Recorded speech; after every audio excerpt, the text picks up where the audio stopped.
Welcome to Evidence for Faith. This is the radio show where we help Christians to become thinkers and thinkers become Christians. Hello, I'm Keith Kendricks. And I'm Kirk Hastings.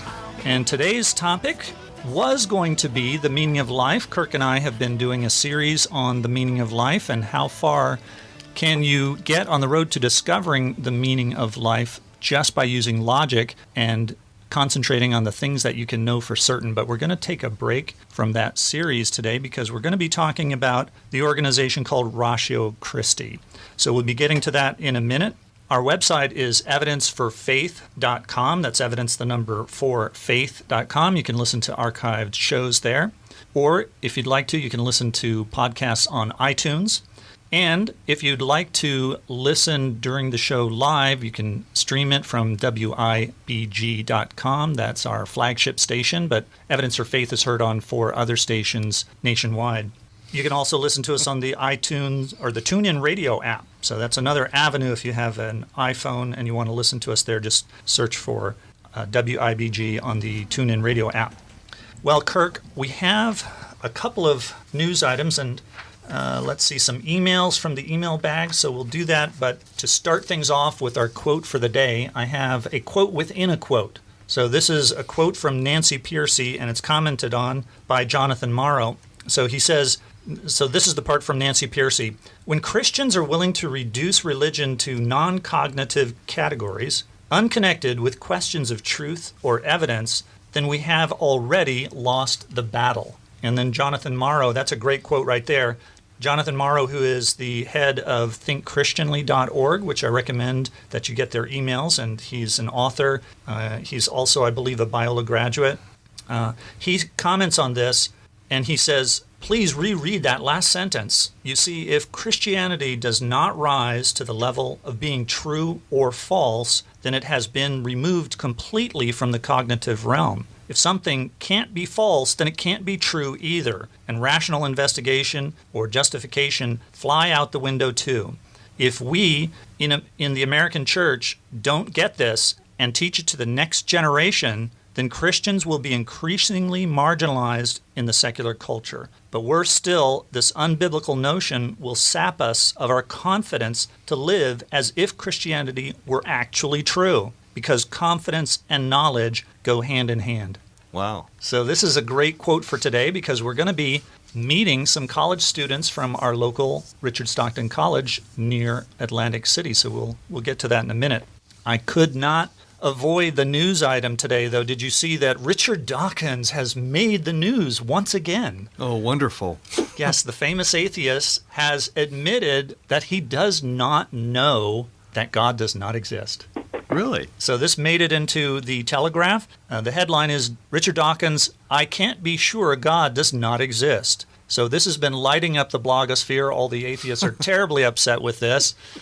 He is their vanguard. They've been trying for many years to redefine the word agnostic to actually mean you're an atheist. Well, Richard Dawkins, which the Telegraph says he is regarded as the most famous atheist in the world, but this week, Professor Richard Dawkins admitted that he could not be sure that God does not exist. So he has now classified himself as an agnostic and not as an atheist. Is that great? He's gone one step. Now we got to get him another step. Wouldn't that be great? We got to get him from agnostic to theist. Exactly. Well, we'll keep working on him. We hope that he will listen to our show, and maybe that will happen. That'll do it. We have some emails, some I didn't bring today to the studio. One from our professor, philosophy professor from England, who comments on some of the things we talked about with regards to the meaning of life. So let's save that for next week when we get back into that topic. I thought you'd like to hear, Kirk, I think I sent this email to you. It's from a listener by the name of Charles from Fort Worth, Texas, and he says, I'm a 70-year-old guy who grew up in the Philadelphia area and who remembers WIBG, Wibbage as it was pronounced, he says, as the rock and roll station that my parents would not allow me to listen to. I also remember listening to Piercy Crawford, George Palmer, Jack Wurtson, Charles E. Fuller, and Donald Gray Barnhouse on the radio and counted that as a wonderful blessing. I am still a radio junkie. Before going off to Lehigh University as a young man, our family spent many summer vacations in Ocean City, Wildwood, and Cape May. And I recall sitting in Ocean City Baptist Church on occasion and changing in a Flanders Hotel bathhouse. Even remember Billy Graham in the 50s at Asbury Park Pavilion, or was it Ocean Grove, he says. Then he says, it has been I have been enjoying your podcast, working through the 2008 to 2009 presently. I have not been a witnessing believer and have recently become challenged to renew my commitment to Jesus Christ and become better equipped to give a reason for the hope that is within me. Your series has given me great impetus. Thank you for your ministry. Skip from Fort Worth, Texas. Wow, that's really nice. Isn't that exciting? Now, does Skip realize that it's the FM version of this station, 94.3, that is now the rock and roll station? He can still listen to his favorite oldies on there. Well, when he hears it on podcast, he'll find out. Well, we have on the line with us Rick Shanker, who is president of an organization called Ratio Christi. Rick, welcome to the show. Nice to be on, guys. Rick, we want to highlight your organization and you, and we brought in, you're going to meet in a little bit, you're going to meet some students from one of the chapters of Ratio Christi. But if you would, just tell our listeners, what is Ratio Christi? Well, first of all, what does it mean? It sounds funny. What does Ratio Christi mean? It does sound funny. As a matter of fact, people sometimes have a hard time figuring it out. They see the word ratio, R-A-T-I-O, and pronounce it ratio like we would in mathematics, I guess, and then we're saying it ratio, and those who know Latin really well sometimes say ratio. But Ratio Christi, as we pronounce it, means the reason of Christ or the rationality of Christ. And it's a ministry that is designed to put apologetics clubs on university campuses, and we're very excited about it. Now, we know what apologetics means, but just for some listeners that may be driving along listening to this AM station, what is apologetics?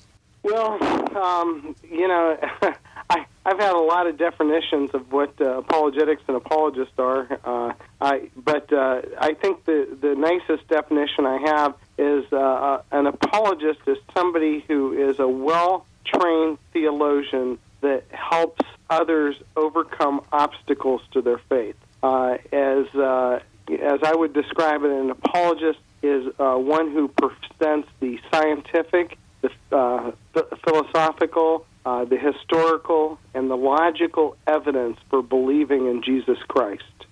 So it doesn't mean that you're sorry you're a Christian, right? No, I'm sorry. It doesnit mean I apologize. Yeah, Just the word. kidding. I think that word in Greek is pronounced. I've heard it pronounced two different ways, but I think the proper way to pronounce it is apologia, and it means defense or reason. It's giving a defense or reason for the hope of the Christian faith that we have within us. Similar to that quotation from Nancy Pearcey and Jonathan Morrow. So it's the idea that we have to show a reason for being a Christian if you want it to survive. Yeah, and if you think about it, I think a lot of people in the Christian churches think that I have faith, and that's all I need.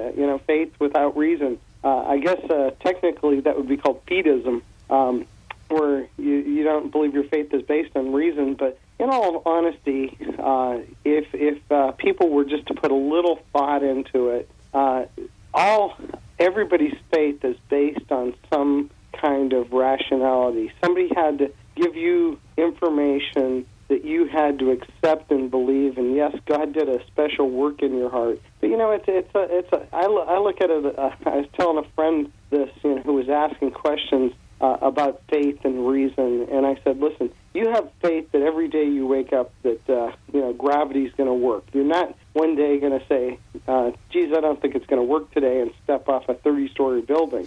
The reason you believe every day, you have faith that gravity is going to work, is because of the evidence of gravity and your long-standing historical information that gravity works, and it works every day, and it works the same way. And in a lot of ways, faith in Christianity is that way too. We come to it by an understanding of what Jesus Christ did on the cross, and the value of it, and the fact that we needed to be redeemed from the slavery to sin and death, and somebody had to pay that price, either us or, in this case, a Redeemer came along and took the penalty. And we have faith in that. We believe in it, and we believe in it because it happened historically. We believe in it because it makes sense from what the Bible says from Genesis through Revelation, and it makes sense to us because of the way the universe works. And so, really, we use reason or rationality to come to our faith all the time. At least that's my opinion. Rick, can you tell us a little bit about your background, how you got involved with Ratio Christi? Well, I'm not an apologist, so it's kind of a different thing that happened, and thanks for asking. I am actually a politician, or, in AA terms, I'm a recovering politician, I guess.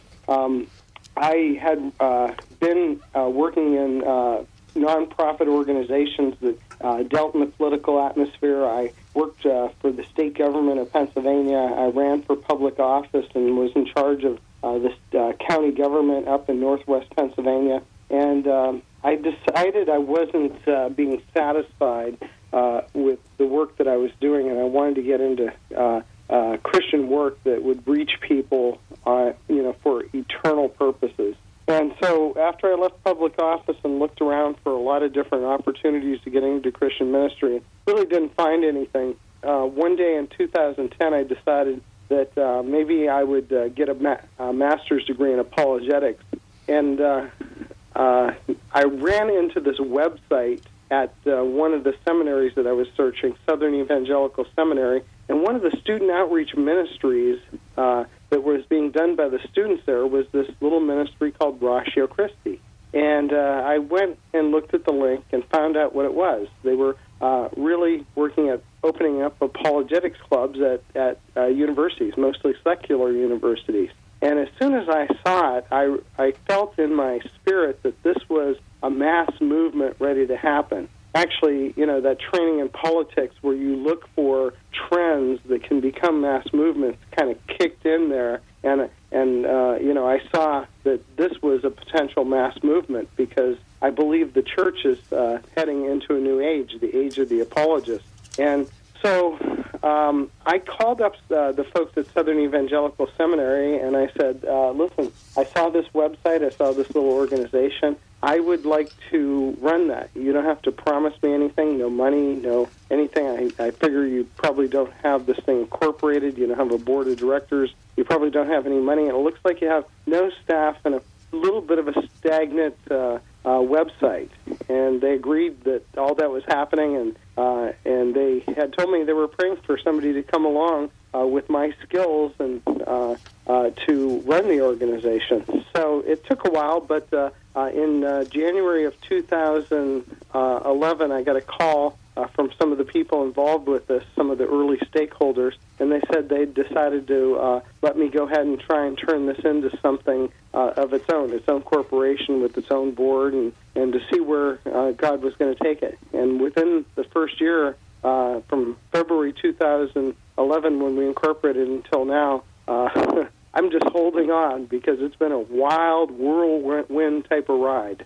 Well, if you're just joining us, you're listening to Evidence for Faith. I'm Keith Kendricks. And I'm Kirk Hastings. And we're speaking with Rick Shanker. Rick is president of an organization called Ratio Christi that puts apologetics clubs in universities and colleges around the United States, and I guess, Rick, around the world now, right? Yeah, we've opened up an international division, not because we were looking to do so. It's just there's a lot of interest around the world as well. How fast has the growth been that you were talking about? Well, when I took over Ratio Christi, they had 12 chapters on their website. Two of them were kind of not really anything happening because of the way they structured those two particular clubs. And we have grown now to over 60, probably 65 chapters. And we've got another, 40 to 50 in the pipeline that we're just trying to get to. So obviously there was a lot of pent-up need for this. And, folks like yourself, Keith, who are apologists that, we're looking for opportunities to use your ministry. A lot of folks, we're reaching out to or getting hold of us and saying, yes, I want to do this. So it's kind of an exciting opportunity.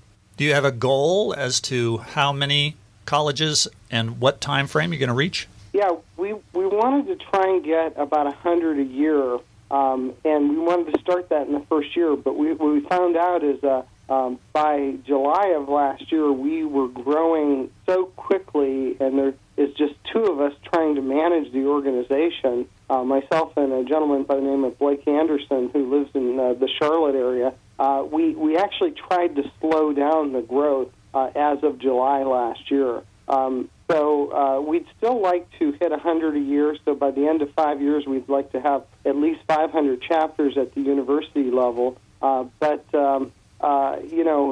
We think even trying to slow it down and the leads that we've got, we're still going to end up with an average of 100 a year after 5 years. So the target right now is 500, and we think that's a fairly reasonable goal with as much interest as we have right now, and with a number of the plans that we put in place to help make that happen.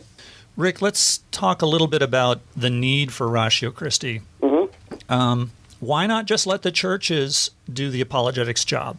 Well, Keith, that's a great question. The unfortunate thing is the churches most churches are not doing much in the way of apologetics. That's one of the reasons why there's so much interest in Ratio Christi among apologists is because, apologists with master's degrees in apologetics are not getting hired by the churches. In fact, they're not getting hired by most Christian organizations. They're getting hired by Federal Express and,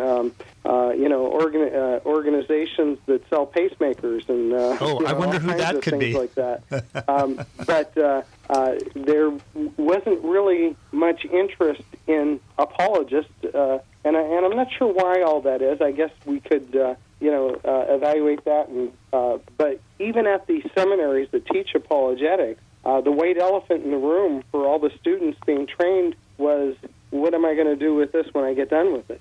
And now we've started to give them something, because Ratio Christi not only opens up an opportunity for folks like yourself who have a career that they like and that pays them decently, but they also have training in apologetics that gives them an outlet. We call those folks tent makers. It gives them an outlet to start to work with that information with a group of students on campus. But Ratio Christi has also opened up an opportunity for many of these trained apologists to become part-time and full-time apologists. We call them missionaries on those university campuses. And, so we think that the opportunity is huge, and the church isn't doing it. The other college ministries weren't doing it. And nobody was doing it. So we designed a ministry that focuses entirely on apologetics and being a servant to others. We serve the churches in the areas. We encourage our apologists to serve local churches. We encourage them to serve all the other campus ministries and to focus on apologetics and not be competitive with them, but as people come to know Christ through their efforts to encourage students to become part of those other ministries. Rick, there's a lot of concern because of statistics that have been telling us that a lot of Christians leave the church when they go away to college. Is that what Ratio Christi is all about? Well, it is partially, because really, if you think about it, the most important part of our ministry is to the church itself, the body of Christ, the body of believers. And many times kids are heading away to school, and they get in a university, and their faith is challenged with, either naturalism, or science has all the answers, scientism, or, some other form of, worldview. And many times they don't have answers for their Christian faith. So, the first and primary goal of an apologist on campus is to work with a group of Christian students to help them strengthen their faith and to help encourage them to broader Christian community, other Christians they know on campus, and help them strengthen their faith. The second goal, of course, is to reach out to the broader campus with the reason, the evidence, both the scientific, the philosophical, and the historical evidence of the Christian faith to others, and show them how the Christian faith and the Christian worldview holds up intellectually as compared to every other worldview, and how much more reasonable it is than any other worldview. I know that was the impetus for me, myself, becoming a Christian when I was in college and heard for the first time that there was actual evidence to support the truth of Christianity. What kind of support have you been getting from the church as a whole? As a whole, it's been kind of a watch and see. At the local level, as apologists, are members of local churches and reach out to do this stuff, we get some mixed response from the churches. Almost that's interesting to, we're excited about this, let's see what happens, to good luck with that sort of type thing. And, we're a parachurch ministry, so the church looks at us as they're doing their thing and we're doing ours, and we're not sure how that mixes. But one of the things that we're trying to do, especially with the folks that we hire as missionaries to be apologists on campuses, as they build their support team and they're able to go on campus full time, we also ask them to then go to at least one or two local churches and to offer to serve those local churches with apologetics training to their youth leadership, to their congregational leadership, and especially to their parents. And this is also very early on. We don't know how that's working. But in some cases, we have apologists that are really doing a great job for some churches, and the churches are starting to recognize the value of it. But in many cases, that stuff was going on way before Ratio Christi, and it took 5 to 7 years for the churches to recognize how much value there was for the church. Great. Well, I'm one of those people who went out and got their master's degree in apologetics and then began looking for a ministry. How am I going to use this knowledge to serve the Lord? So it was very fortuitous that Ratio Christi came along. Of course, I was doing the radio show and have been for the past 3 years, but this opened up another avenue to get into the university in our local college. So we have now started an official Richard Stockton College Ratio Christi chapter, and we have a couple of students that we brought along into the studio today to fill up the last half hour of the show, talking with them about their experiences. And so, Rick, you can join in. Kirk and I are going to be questioning them, and you can ask them anything you want. So let me just introduce first our chapter president, Joe Gonzalez. Joe, go ahead and say hi. Oh, hi, Keith. And also our vice president, Jessica Richardson. Jessica, welcome to Evidence for Faith. Thanks, Keith. So, guys, I guess I'd like to let the listeners get a chance to get to know you personally. So maybe you can tell us a little bit about your background. Let's start out with you, the fact that you guys are going to Richard Stockton College. So tell us a little bit about your major and what you're doing at Richard Stockton College. Where you're from? Well, I'm from Lakewood in Central Jersey. I'm now a junior at Richard Stockton College. I'm a criminal justice major. Right now, what I'm doing is also, while being president of the Apologetics Club here, I'm also president of the Stockton debate team while trying to maintain grades and also club involvement. So you're like a one-armed paper hanger, right? I guess you can say that. Yes. And I just saw something on Facebook. You guys, your debate team went to Princeton, right? Yeah, we face all Ivy League schools. Actually, my other team faced their first team was Harvard. So we go against a lot of Ivy League schools in those tournaments. Great. So you're busy. So then you are going to be a senior next year? Yes, I will. Great. And you're also working at the prosecutor's office? I'm interning at the prosecutor's office, but I do work on campus in student development. And when do you sleep? God has given me From enough time 1 to sleep. 3 a.m.? God's been grateful and just has been giving me a lot of sleep. Like he let me sleep in this morning, sadly enough. I guess when you're young, you can do that, right? Yeah, with some Red Bull. So tell us then a little bit about your spiritual background, growing up. How did you become a Christian? Those kinds of things. What was life like before you became a Christian? I never grew up in the church. My aunt was a religious person, and she used to try to take us to Sunday school. After a while, as we grew up, we can make our own choice, and we just decided not to go to church anymore. My mom, being a believer but not very religious herself, didn't force anything on us. So I grew up most of my life without a father in a poor neighborhood.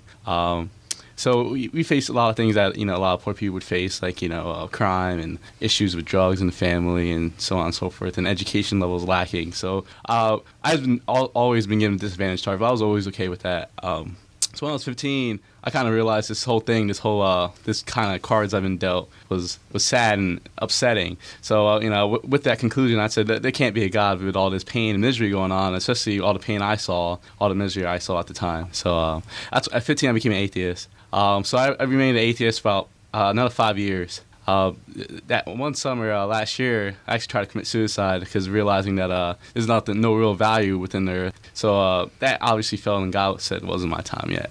So I continued at my community college I used to go to, which is Ocean County Community College, and continued my education there, where I met this girl, and she was a Christian, and she was very outgoing, very evangelical about her Christianity. And so she kept speaking the word to me in the gospel, and I thought it was nonsense, but she was cute, so I kept going on with it. That's funny, because when I was in my 20s, I grew up with no religious training whatsoever either, because my father was an atheist, and even though my mother, I think, was a believer, we weren't allowed to go to church or anything. And I was introduced to an organization you may have heard of called Campus Crusade for Christ when I was 24 through, ta-da, a girl. Yeah, I think God uses pretty women as a missionary tool. Definitely. I can testify to that. It worked for me.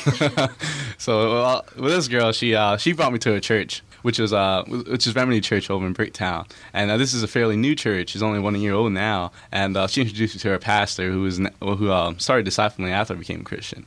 This man was very smart. He had a rough background himself and just read books upon books and just trained himself in apologetics by himself. And so he kept meeting up with me because he had an interest in me. And I kept going to the church, and it was nice being there. You felt good just going to the church there, and the worship was awesome. What they used to sing about how love was there and someone was there for you. And I never had a father figure in my life, so actually being part of a family and having a father figure like the pastor, and thinking that someone else like an omnipotent being would actually love me was just a great idea in itself. But I kept debating at the fact that this couldn't be true.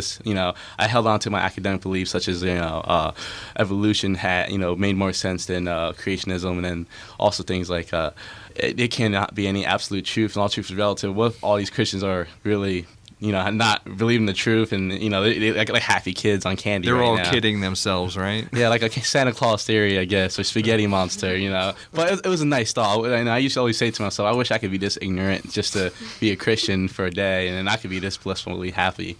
But I knew it wasn't going to happen. At least I thought so. So I continued with this meeting with the pastor, and finding this faith that God was trying to touch upon my heart.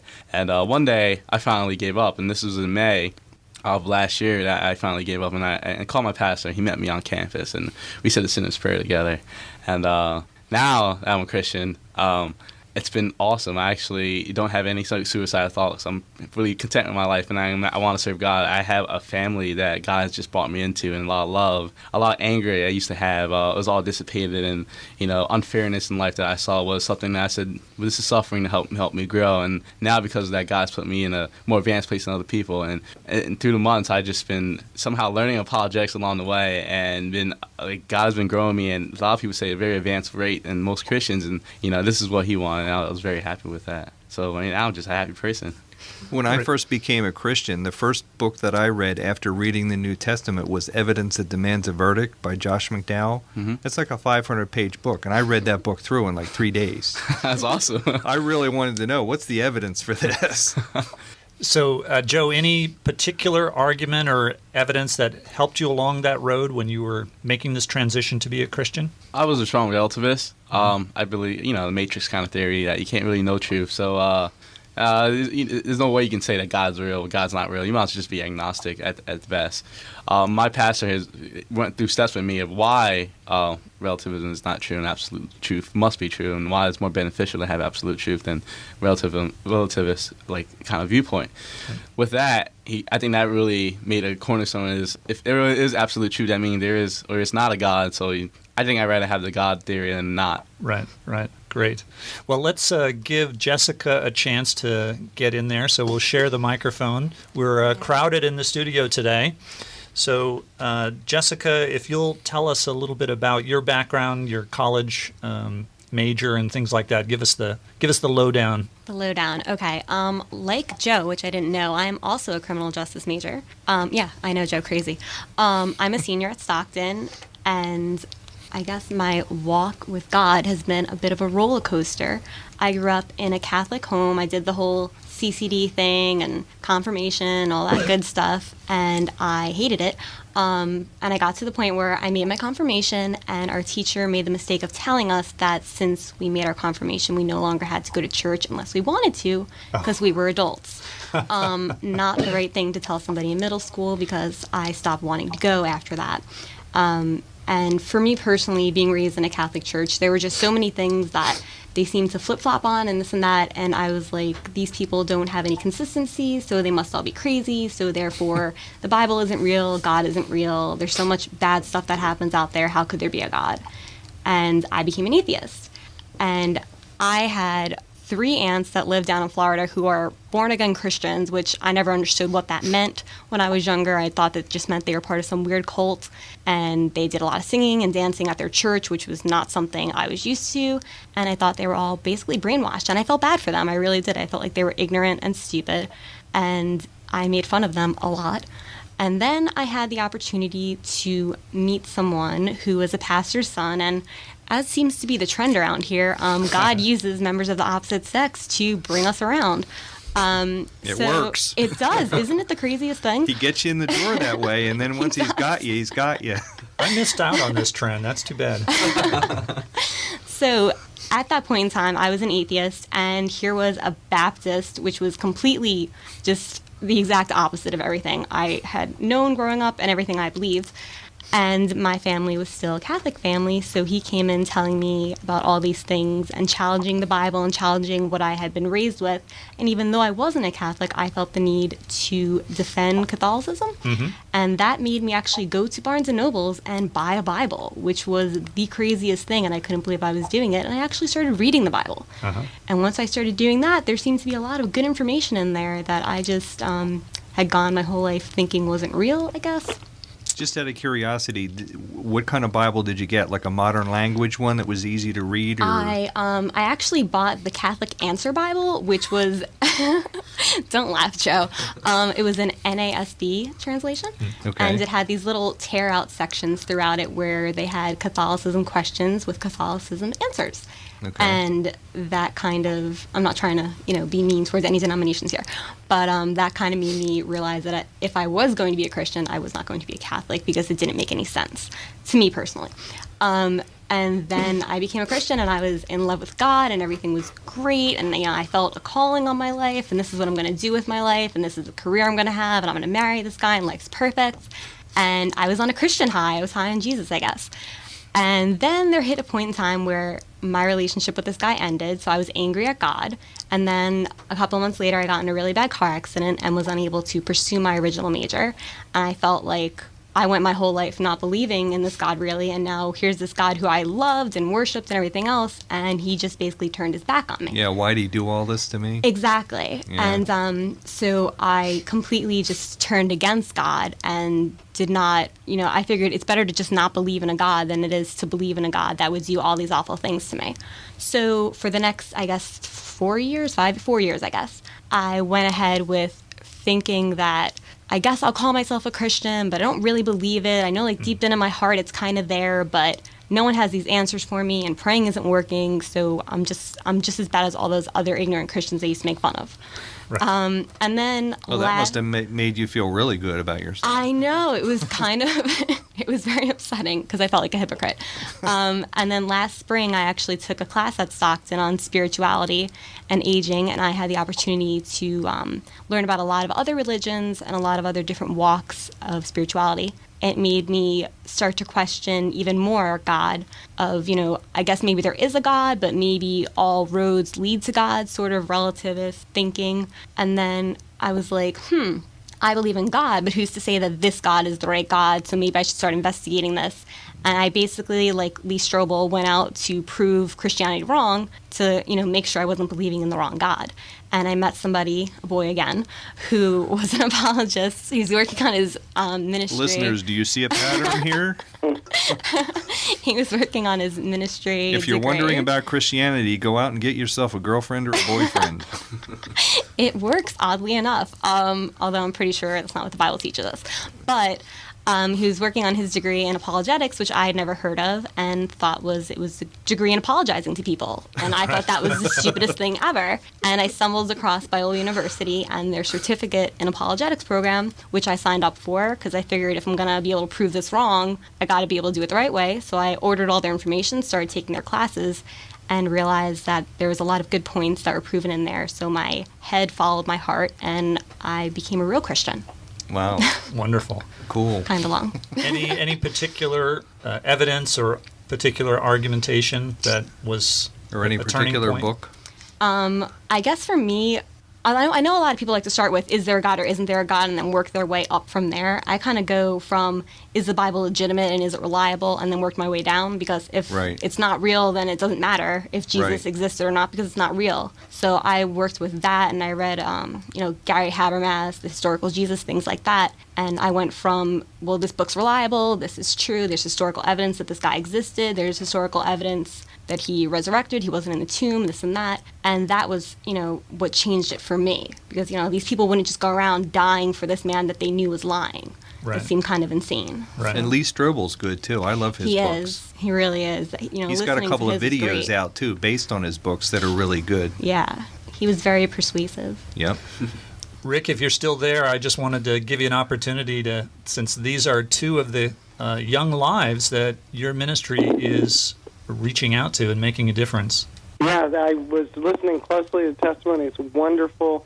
Joe and Jessica, I have one favor to ask you, and that is Keith needs some help, too. And I was just looking at the Ratio Christi webpage and the Richard Stockton chapter pages, and we set these up for each chapter to have information about the chapter blogs. We've got a section there where you can fill out what's called the Stockton team or chapter leadership. We've got places for listing events that you guys are doing. You've already got at least the meeting locations. You got Tuesday 5 to 6 in room F 118, but there's a lot of stuff on that page that chapter leaders can work with Keith on and get that filled out. And just think about this. If currently there's about 130 active blogs in the world that are written in English on apologetics, any kind of significant stuff from William Lane Craig's blog all the way down to, somebody just making some comments here and there. And if Ratio Christi ended up with 150 chapters and there were blogs going on there from Keith and from the chapter leadership and information and events on apologetics, all under this one banner of Ratio Christi, we would have the largest apologetic site in the world with most of the information, and we would probably get hit by more people, and more people that are in that area would be finding the chapter at Richard Stockton. And who knows, it might be somebody who graduated from there who was thinking about giving a lot of money to the college there, and all of a sudden said, geez, why don't I give some to this chapter so they can have some events. So just want to encourage you folks to keep at this and to help keep with some of the chapter pages, the Facebook pages, the Twitter pages, etc. Yeah, definitely do that, because I am not the most computer savvy guy around, and I needed help just to put up the meeting information. So, I definitely need that. So you guys can blog and do all that. It will be great.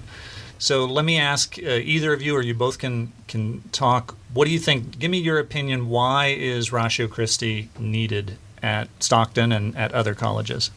Well, actually, oddly enough, over the summer when I was going through this whole apologetics adventure, I discovered the website for Ratio Christi and immediately emailed them and asked about setting up a chapter at Stockton, and was told that they didn't really have any information about anybody else that once it started, and I needed to get in touch with an apologist in the area, which at that point in time I knew none. And then a few weeks later, I got an email back saying that there was this man named Keith Kendricks that I should get in touch with.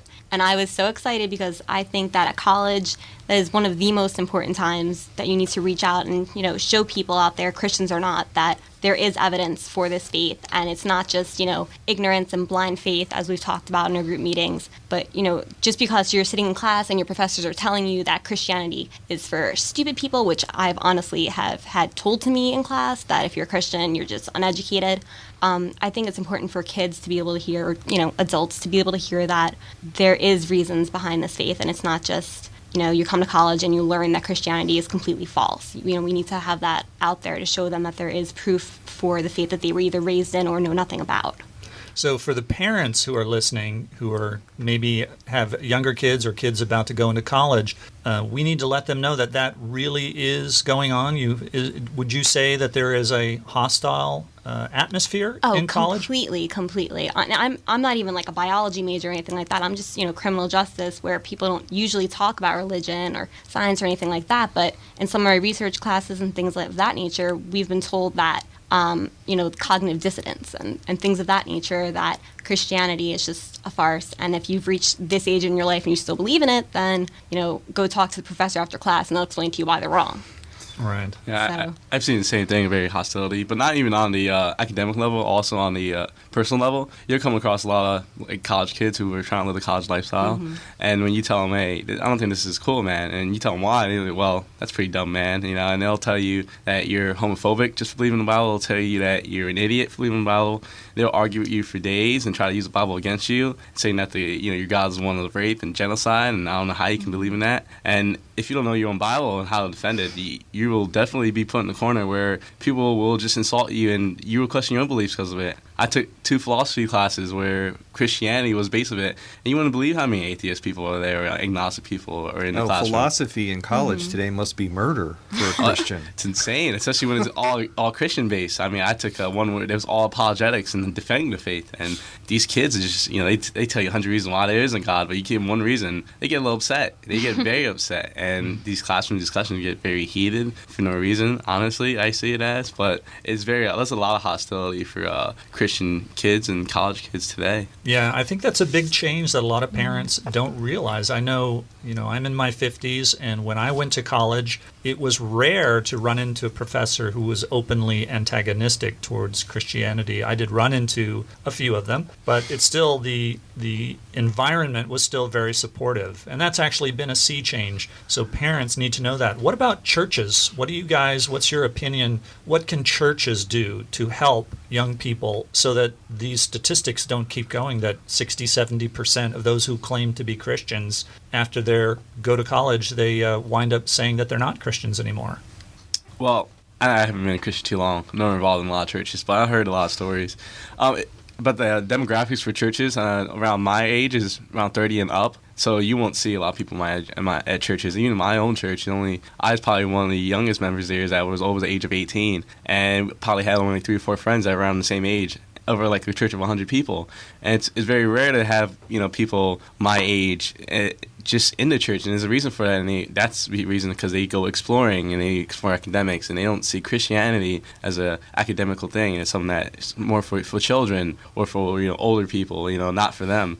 So they just tend to step away a lot, and then you ask, is there an apologetics club with something where I can ask these questions? And most of the time there's nothing there, and I've seen a lot of people that say to me, when I asked the pastor about a really serious question about the Christianity, he said, you just have faith, God will take care of it.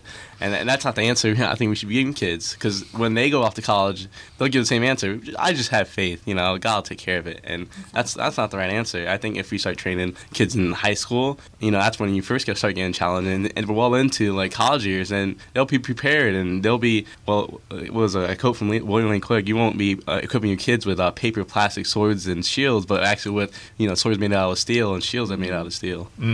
So true. So do you think that apologetics has made a difference in how bold you feel about sharing your faith or being open and willing to talk about it?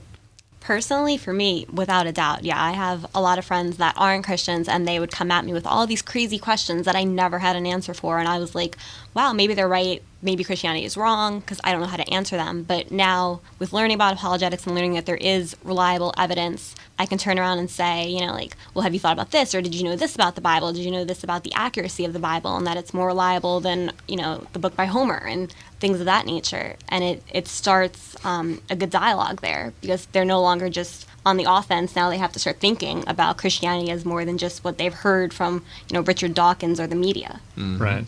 And do you find that a lot of students are familiar with books by guys like Richard Dawkins? No. No, they're I not. would say Simply yes. no. I met a lot of people that haven't read the Bible. I have met kids that no arguments against God, and it just gives you the plain kind of similar theories. Well, look at the Catholic Church. They molest kids in the Catholic Church, something like that. And so I shouldn't believe in God because look at the Catholic Church. I've met people that really, on face value, just looks at it, doesn't really dig into it, and just says, I don't want to believe in it. Right. And others that are a little more prepared, you'd say?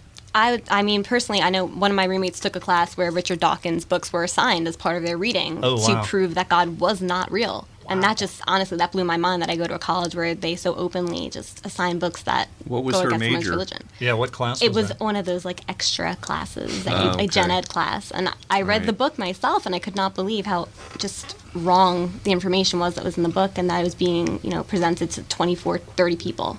Well, I can recommend a good book. You're in the criminal justice system. A good book written by a legal scholar. His name is Philip Johnson. He wrote Darwin on Trial. He's brilliant. He's a brilliant man. I had a lot of questions. I was a Christian for years, and I still had questions about how do I reconcile this evolution and creation stuff. The scientists are saying that, evolution is true. How do I reconcile that with the Bible? And I read Darwin on Trial, and that straightened the whole issue out for me. It really turned around my thinking on that. Rick, you're still there. I'd like to, I guess we have an announcement to make about, for our longtime listeners of Evidence for Faith, about Evidence for Faith joining forces with Ratio Christi.